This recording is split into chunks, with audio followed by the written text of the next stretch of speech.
was chosen one of the 10 outstanding young men in America. It was a real honor for me.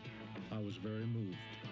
So every dream that I ever dreamed has come true 100 times. I learned very early in life that without a song, the day would never end. Without a song, a man ain't got a friend. Without a song, the road would never bend. Without a song. So I'll keep singing the song. Sugar, sugar, born, they bought me a silk suit and put luggage in my hand.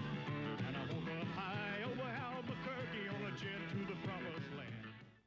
The legendary Elvis Presley from the new documentary This Is Elvis, one of 4 new movies we'll be reviewing this week on Sneak Previews. And across the aisle from me is Gene Siskel, film critic of the Chicago Tribune. And this is Roger Ebert, film critic of the Chicago Sun-Times. Now, in addition to This Is Elvis, Roger and I will be reviewing Bustin Loose, Richard Pryor's new comedy, Louis Malle's Atlantic City, starring Burt Lancaster and Susan Sarandon.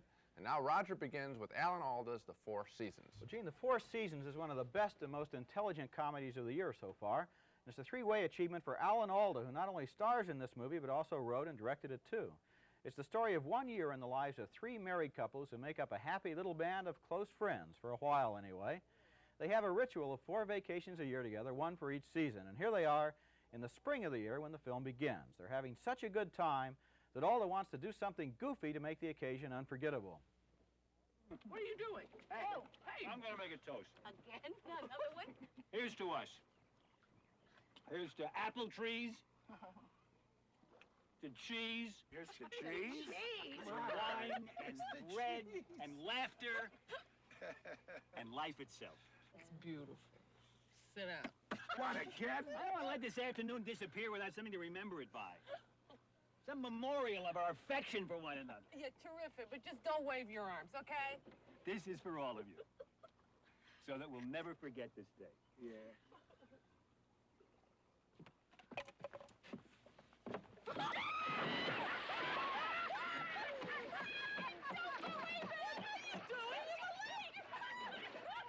All right.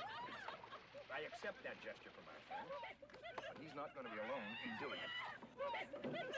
My only regret is that I'm not wearing my $500 suit.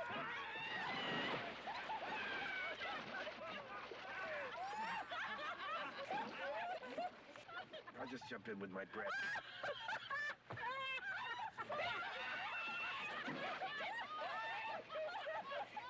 It's kind of a human, I guess it's human nature for adults to feel they can be sincere by being childish. Their group is stable and happy enough until one of the husbands falls in love with a younger woman. That forces all the others to reevaluate their lives and their own marriages. And this next scene takes place in the fall after Alda has been injured in a pickup soccer game. His wife, played by Carol Burnett, believes he hurt himself trying to show off because he was jealous of his friend's new 28-year-old girlfriend. You're the one who organizes these trips. And I hate it. Doesn't it ever occur to you that sometimes I'd like to be the one with the sore knee? No. You handle everything like 3 of the most efficient people I know. Nobody can do what you do. My God, you're perfect. How dare you call me that? How dare I call you perfect? Yes. Is that what you said? Yes. Isn't that what I heard? What's wrong with perfect? How can you get upset about that? Because when I'm perfect, I cease to exist. You don't have to hug me when I'm low. You don't have to cheer me up with a bunch of $2 daffodils. Nothing. I don't surprise you with daffodils. Oh, You know yeah. I do. You know I do. When you feel like it. But it makes you feel good, but not when I need them. Damn it. I'm standing here bleeding. Blood is running down my leg, and we're talking about daffodils. Because I also resent you for hurting yourself. Oh, and that's not irrational, huh? Do you think I like to see you so jealous of Nick that you feel you have to tackle him? You think that makes me feel good? I think we should get to the heart of this. The heart of this is that you wish you had some blonde nymph adoring you like he does. So go on, go find one. Christ, how long are you gonna hang on to these fantasies? The reality is you're married to a middle-aged woman with a good sense of humor and dry skin. And if you don't like it, then go find yourself a nymph. Carol Burnett and Alan Alda are great in this movie. They feel married somehow, like they've been friends for a long time. But the trickiest thing in the movie is the way it establishes the relationships among all of those people. They depend upon their friendship for stability in a crazy world. It's more than friendship. It's a survival tactic. And it's interesting to watch the way they react to that young girl who threatens to break them up. At first, They treat her as an interloper, but by the end of the film, she's forced them to re-examine what a friend is really for. This is a good movie that fits into the same category as Kramer versus Kramer and Ordinary People, grown-up movies about adult problems. It's kind of refreshing to see characters on the screen who are just as intelligent as the people in the audience. That's a good point you make at the end, because one of my pet peeves is that most movies have dumb characters, and that's because they're easier to manipulate on the part of the writer. I like the picture, too, very much, with one exception. Let me say what I like first. I enjoy all this writing. This bright writing, the dry skin line, that's typical of his, and it's very, very good. I like the fact that he's been making the jump to the movies. I still think he's in the category of expanded TV. I still think this isn't a real movie. It's just the kind of thing on TV, but the issues are interesting. We don't get many films about people in their 40s, like you mentioned. My problem with the picture only comes at the end. They go to slapstick to finish it off. When I thought that the ideas it was interested in were serious and fresh and exciting, and I don't know why they went to cheap slapstick. Well, when you mention television and you talk about the slapstick at the end, I think that oftentimes on television, they're only concerned with what they're doing at the moment. If they can find a great way to end a 30-minute or a 60-minute show, they're not concerned sometimes with whether that's consistent with how it started out. But in a movie, we're sitting there the whole time. There are no commercials. We're not going to the refrigerator to make a sandwich. We're watching the film, and at the end, after all of these issues of friendship and loyalty have come up, when it ends with, well, I don't want to give the ending away, but it ends with really basically just kind of a cheap, predictable comic. I agree. Conclusion. But other than that, I guess we both like it, right? Yeah. Okay. Busting Loose is the new Richard Pryor comedy, but it's a different kind of Pryor than we've seen recently. He's less foul-mouthed and a whole lot friendlier. Bustin' Loose is, I guess, his idea of a family movie. In the film, Pryor plays an ex-convict who has trouble staying out of jail. He likes to take things that don't belong to him, like TV sets. 15 minutes, big chill. All right, come on, get in the mind. Know your job. Know your job. You got to know your job. What the hell are you doing, man? Let's get the hell out of here. You take it easy, man. Be cool, will you? This is a score of a lifetime. We're gonna get 5,000, 10,000 apiece, baby. You mean 5 to 10 in the pen? Let's go, man. Take it easy. You know how to move and haul, right? Just get ready to move and haul right out of here.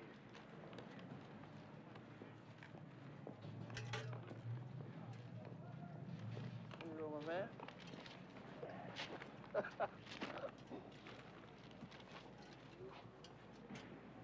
No hard feelings, right?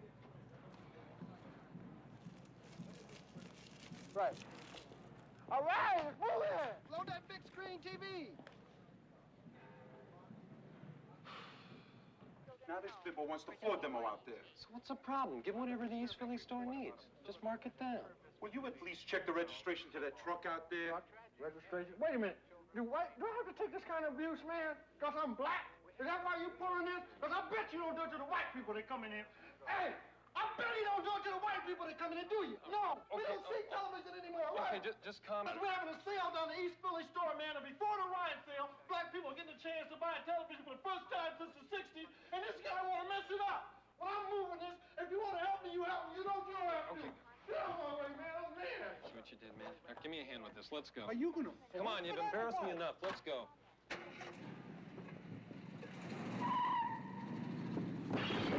Marvin, no! Man! Jesus! Jesus! Man! What?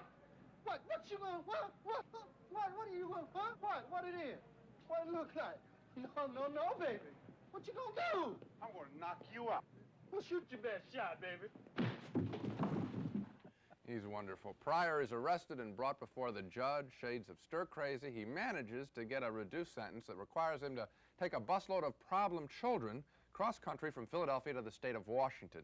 And most of the film is about the kids tormenting Pryor. This is sort of pulling the cat's tail humor. Cicely Tyson plays a social worker who is in charge of the children. In this scene, one of the kids badgers Pryor to make a rest stop. Stop the bus. The butt has to go to the bathroom. You don't need to go to no bathroom. Don't you like her? I don't like Dakota or her mama. She likes you. She does. Stop the bus. I don't want to stop the bus. I want you to stop the bus. Shut up. Gee, what a stop the bus. Stop the bus. Damn, there's 2 bathrooms. You're going to stand in line? Why don't you use the other bathroom? Is something wrong with you?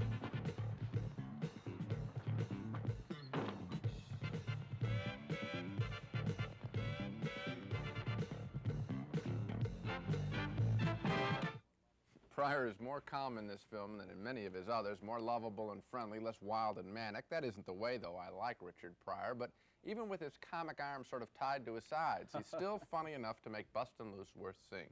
I find him to be the funniest man in the movies, and watching his interplay with the children, watching him and the kids intimidate him and his reluctant growing affection for them, it's both charming and funny. So I like Bustin' Loose, but I'm not stir-crazy about it. You know, Richard Pryor was the one thing that I really liked about this movie. I felt that the plot was totally predictable. It's kind of a cross between The African Queen and It Happened One Night. I felt Cicely Tyson was wasted. Completely. Just plays this noble social worker. She has no dimension, or no comic dimension, certainly, to her. And the kids are like kind of a United Nations. There's a blind kid and a pyromaniac and a nymphomaniac and so forth. All of that I find, you know, criticizable, so to speak. Yet at the same time, Richard Pryor has such a persona on the screen, I find him fascinating. You know, when you say that, I rank him now with people like Woody Allen, Mel Brooks, Charlie Chaplin, Laurel and Hardy, the Marx Brothers, as a recognizable shape in the movies. And Pryor does it with his body. There's that aggressive thing in the beaten guy. I really think he's one of the great shapes in the movies, and I think in the history of film, he's going to go down as one of the great comic talents. But you know, he still hasn't made a really great movie as far as I'm concerned. Well, it's funny, the concert film of him performing in concert was extraordinary. But he hasn't made a fictional motion picture that's up to his talent. Probably not. Yeah, so we're waiting for that anyway. All right. A movie named This Is Elvis sounds like it's part of the posthumous Elvis Presley industry, but it's a lot more than that, and it's a lot better, too. This Is Elvis is a fascinating, sometimes shocking, and finally a very depressing documentary about a kid who became a superstar and a drug victim. The filmmakers had total access to the Presley archives, including old television tapes, newsreel footage, and personal home movies that Elvis had made by professional photographers. Most of the film is actual documentary footage of Presley himself. However, a double for Presley is used to recreate a few scenes from his life and to be the voice of Elvis, supposedly narrating the film as he tells his own story. Here he talks about the breakup of his first marriage.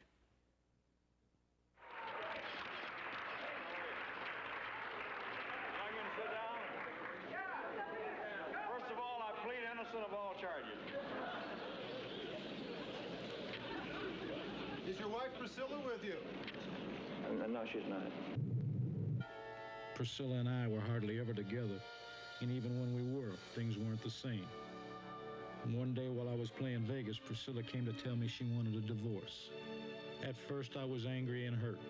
It took a long time for me to accept it, but losing her really got to me. After all the years together, we just couldn't make things work out. Maybe I didn't treat you quite as good as I should have. Maybe I didn't love you quite as often as I could have. Little things I should have said and done, I just never took the time. You were always on my mind. You were always on my mind. Maybe I didn't hold you all those lonely, lonely times. And I guess I never told you I'm so happy that you're mine. If I made you feel second best, girl, I'm so sorry I was blind. But you were always on my mind. A lot of the stuff in this movie has never been seen before, including those scenes of Priscilla and Elvis Presley. Those were found in a closet in Graceland, Elvis's mansion, after he died. So it's interesting. A lot of that stuff is really interesting. One of the horrifying things about this film is the way the young, cheerful, charismatic Elvis Presley gets hooked on drugs and gradually turns into an obviously very sick man who's forcing himself to keep on going through the motions. Now here are scenes from 3 different parts of the movie showing his development as a star and his gradual personal disintegration. First is Elvis's famous appearance on The Ed Sullivan Show in 1957. Here is Elvis. We'd like to tell you that to all the people watching and all you people that are here tonight that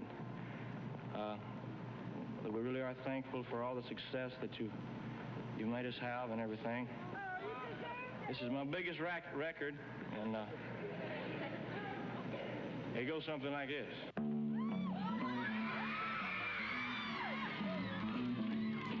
You know I can be found sitting home all alone.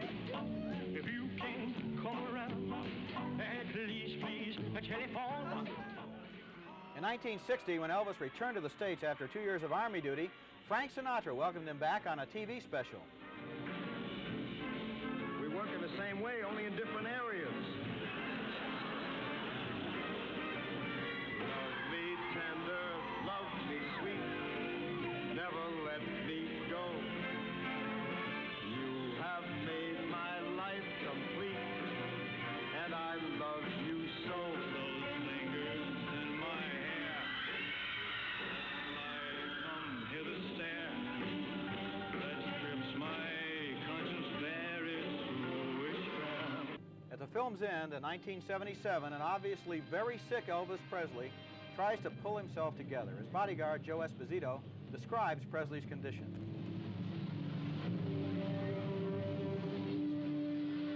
I whispered to Elvis to be careful stepping onto the stage. He was obviously way overweight, and despite his age, only 42, we knew he was in bad health. Through all the years I knew him, Elvis had taken great care to always look his best in public.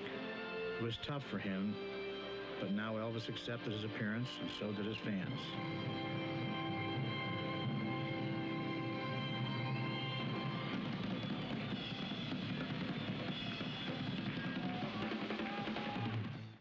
For anyone who remembers the young Elvis Presley, those final scenes are really heartbreaking. This Is Elvis is a very entertaining movie. A lot of it is a lot of fun.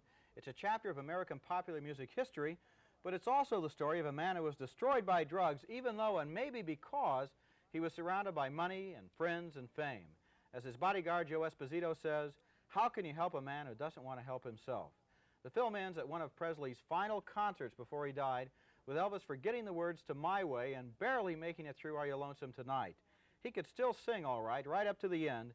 He never lost his voice, but finally he lost his life. I think it's an excellent film, too, and I think it makes very clear the point of why Elvis Presley died at such a young age. I think that the film makes the same point as another film about a rock music group called The Band. Martin Scorsese's The Last Waltz was the film, and they said there, the road will kill you. And I think this film makes that very clear. Presley, we're told, did something like 2,000 shows in the last 7 years of his life. That's going to kill you. That's a brutal existence. The other thing I like about the film is that it gives us a great feeling for what made Presley a star. His magnificent voice, which I think was underrated in his career, his brilliant manager. I wish the film would have had an interview with him. I thought that was a big gap in it. The only thing that really bugged me was that I thought the film played a little fast and loose with its material. It's sort of a semi-docudrama with a narrator reading supposedly Elvis's words, with 3 actors playing different parts of Elvis's life in a few scenes. I would have liked to have been told that up front, so I would have thought the film would have been a little more straight about what it was doing. Well, that didn't really bother me. I mean, right away when you see a little kid, you know that's not Elvis Presley, Right. so I think the film is announcing that part of it is fictional that way. That didn't bother me. One thing that I really liked about the film is the fact that even though I did not go in as a real Elvis Presley fanatic, and I think a lot of people probably say, well, I don't want to see this film because I didn't like Elvis, I wasn't an Elvis fan. This film, I think, works as a documentary or a semi-documentary, whatever you want to call it, and as a piece of entertainment. So I think we can recommend it even to people who are not really fascinated by Elvis Presley. Yeah, I think that they will be fascinated. I think they'll think they missed something. The talent is very obvious in this film. Atlantic City is a wonderful new film by Louis Malle, the French director who has given us such superb films as The Fire Within and Le Comte Lucien, which were set in France. Malle's last film, Pretty Baby, with Brooke Shields, was set in New Orleans during the turn of the century, and now he again turns his camera to the United States, to contemporary times, to Atlantic City. The movie Atlantic City tells the parallel stories of an old town and an aging gangster, both down in the dumps and both beginning to rebuild themselves. Atlantic City, of course, is rebuilding itself because of the legalization of gambling there. It's a boom town. And Burt Lancaster plays a 2-bit gangster suddenly making a lot of money because he hooks up with a cocaine dealer. His newfound money emboldens Lancaster to strike up a friendship with Susan Sarandon, playing a waitress with dreams of her own. She wants to rebuild herself into a blackjack dealer. They rake in over $1 million a day. Really? Yeah. You like the casinos? You go to them? No. No, I don't like them. They're too wholesome for me. I mean, nuns, for Christ's sake, standing in line. Boy Scout troops. People blowing their welfare checks. It's too much nickel and diamond. All that money that you carry around, that's no nickel and diamond. Well, it quiets the nerves. Why do you live in the same dump I do? You could afford to live in a palace. Well, to tell you the truth, I stay there for Grace. And when they tear it down, I'll take Grace someplace else, and then I'll head off by myself to Miami. You like Miami? I'm thinking of going to Monaco. Oh, Monaco. That's the place where that Kelly girl from Philadelphia, she's the queen of it. Yeah, they have a casino there. Very elegant. No women dealers yet, but I'm hoping. Only now I'm learning about music, and I'm going to start reading books, you know, developing some style, learning languages, because I really want to travel.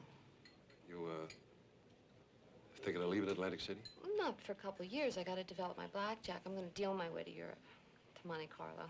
A regular Princess Grace.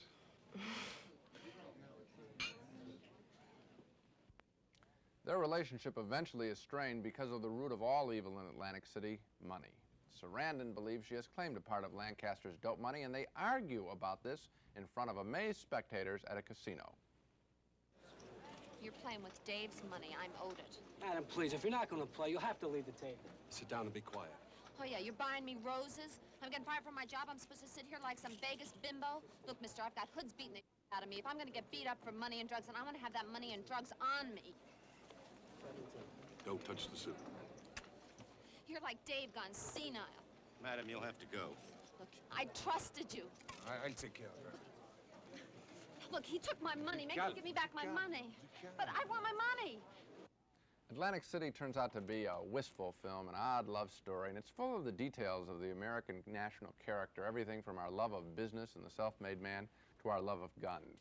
This is a film that comments on other movies, particularly with great affection for American gangster films, by including scenes shot in the same style. It's romantic, also a bit biting. I liked it very much.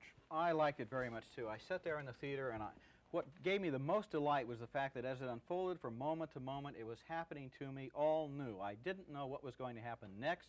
I was fascinated by these characters. Many of them at the beginning of the film were presented as eccentrics, and I thought, well, we've seen this before. Somebody's a character. It's the little old lady or the kooky kid sister. But then the eccentrics were developed into human beings. We learned a little bit about their past, about their behavior.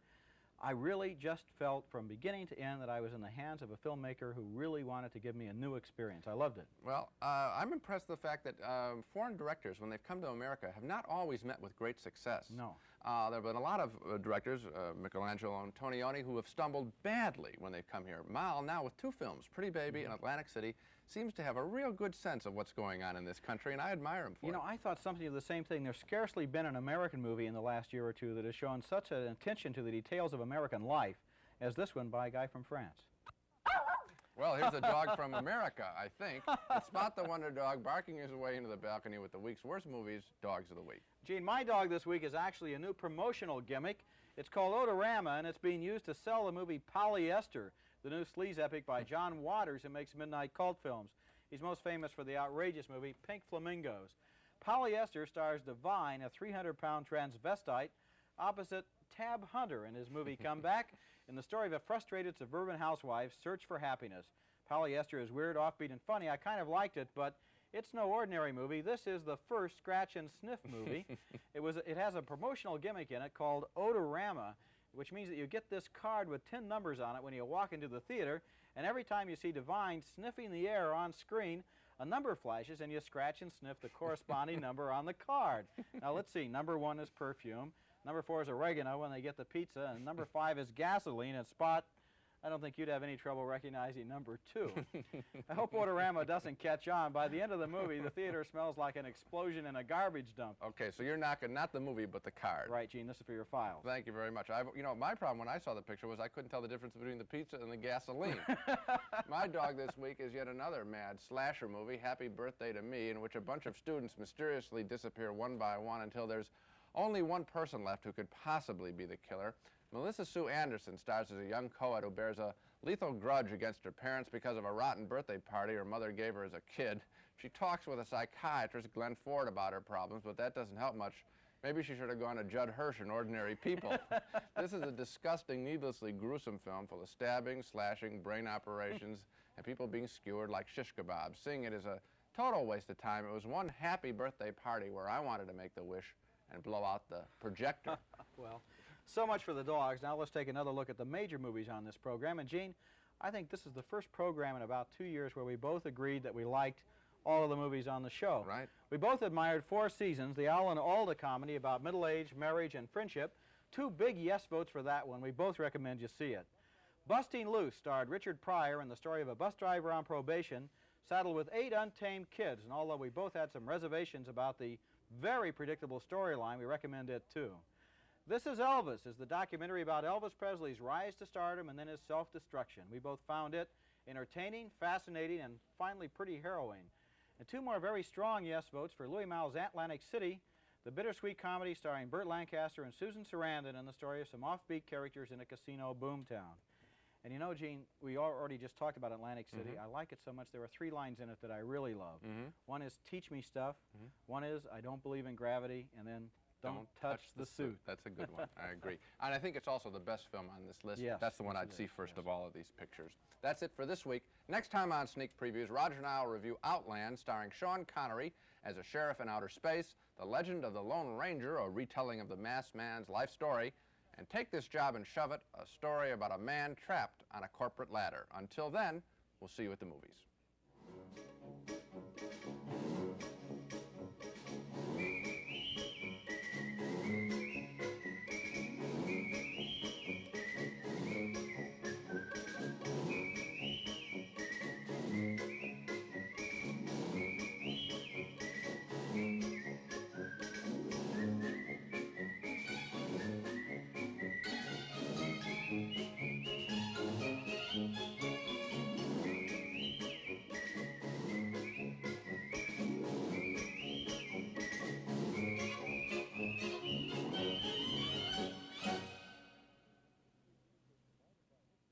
Funding for Sneak Previews was provided by this station and by other public television stations.